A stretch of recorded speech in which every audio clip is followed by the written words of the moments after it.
This is a really important question, which is about teenagers and how their mindset is just not accepting the old ways of looking at religion. And teenagers are now asking very fundamental questions, which is, I can't see this God, you haven't seen this God, so why on earth should I believe in it? And the way these young people are asking the questions today, we're seeing 12, 13-year-olds who have convinced themselves by the age of 12 or 13 that they're already atheists. And we see that on a daily basis. Now, with the new technology, with the new age, the way youngsters are thinking is radically different to their parents. So the answers that they now need are not the answers from their parents. It's not the same old answers that are going to work. Our parents' generation were taught in a different way. They were taught in a way that said, don't ask any questions. From their seniors said, don't ask any questions. And our parents' generation said, yeah, fine, I won't ask any questions. So we were brought up saying, you just do part every day. You just read your Japji Sahib every day. You go to the Gurdwara as much as you can, and you grow your hair, and that's all you need to know, because there is a Babaji that will look after you and that will answer all your prayers. That might have worked for the older generations. It will not work for the younger generations. That's the whole reason why our charity exists, why the Nanak Naam Seva exists, because we are trying to bridge that gap. Because we no longer think like our parents, and the younger generations no longer think like that anymore.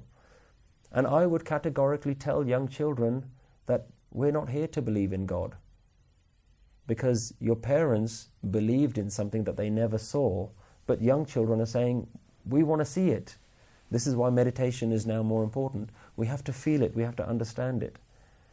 It's not that the Guru's message is now becoming out of date. The Guru's message is completely up to date. The Guru's message is Aad Sach Jugad Sach, will always be true. But how we demonstrate the Guru's message, how we interpret the Guru's message, how we teach the Guru's message has to change. And so what parents are now looking for is an overnight solution. They're saying, tell me what new thing I can tell my children that will convince them. And I'm sorry to say that there's no overnight solution.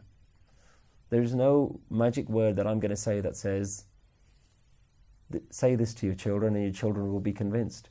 No, unfortunately, it's a long-winded process. They have to learn from the beginning. They have to learn a new way of looking at the world. Now, the only thing that I can very easily say is that this is why we don't use words like God when we're talking about Gurbani. Because we know people don't like this idea of Mr. God sitting in the clouds anymore. And whether you're atheist or whether you're religious, you can all appreciate that you are alive. And that aliveness within you is something quite powerful. In fact, it's the very thing that keeps you alive. And let's start talking about God in that way. Let's start talking about God not as something to believe in because He's not a man in the sky, but it's the very thing that's alive in you right now. What makes the sun shine? What makes grass grow? What makes birds fly? What makes all these things move and live and breathe? What makes you breathe right now? That thing is God. It is not Mr. God sitting from somewhere far away looking down on you. It is the very thing that is alive in you is God. Your very aliveness is God. And with meditation, we can connect to that aliveness. We can feel that aliveness. So we can tell children, you don't need to believe in God. But Gurbani still applies to you. When we're doing an ardas, we're not doing an ardas to an old man in the sky. When we're reading Gurbani, we're not talking about a man with a white beard sitting in the clouds. We're talking about the very thing that makes us alive. And whether you believe in God or not is irrelevant, because you are alive, and the thing that makes you alive is something that you need to know more about.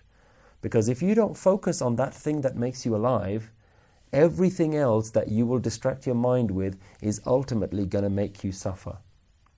Everything else in life, all these youngsters that don't want religion anymore, the truth of the matter is they think religion is going to stop their life. They think religion is going to give them rules and restrictions, and they're trying to rebel against those. What they want is they want to be free. They want to go out there, they want to drink what they want, eat what they want, experience all the craziness of life. Go ahead and do that. But we can advise them that all those things that you're going to do, they're not going to make you happy. Go ahead, try them.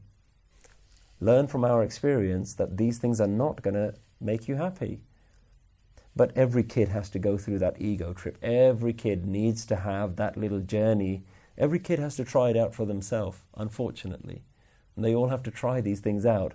And maybe in their later years they'll realize, you know what, I've done it all now. I've earned lots of money, and I've driven all the fastest cars, and I've had all the great crazy relationships. And ultimately I realize that every possession that I've ever bought, everything outside of me, never makes me happy. Maybe I can go to the source of happiness. The Guru is the source of happiness. The Guru will tell you, that's fine, you've tried everything, now come back home. Now let me show you how to be happy. None of this requires you to believe in a God. You don't need to believe in a God to know how to be happy. The Guru is just showing you how to be happy. But we have to show the message of the Guru in a new way. We can't just tell children, read Japji Sahib and you'll be happy, because they won't. They'll say, I don't understand it. It doesn't make me happy. It forces me to sit down for 20 minutes or half an hour. I'd rather be doing something else. So we have to learn Sikhi in a new way in order to teach Sikhi in a new way. And that is why the Nanak Naam charity exists, to help people update their knowledge of Sikhi, update their understanding of Sikhi, so that they no longer see Sikhi as a dogmatic religion. But Sikhi is the source of happiness. And that applies to all human beings, regardless of whether you believe in a God or not.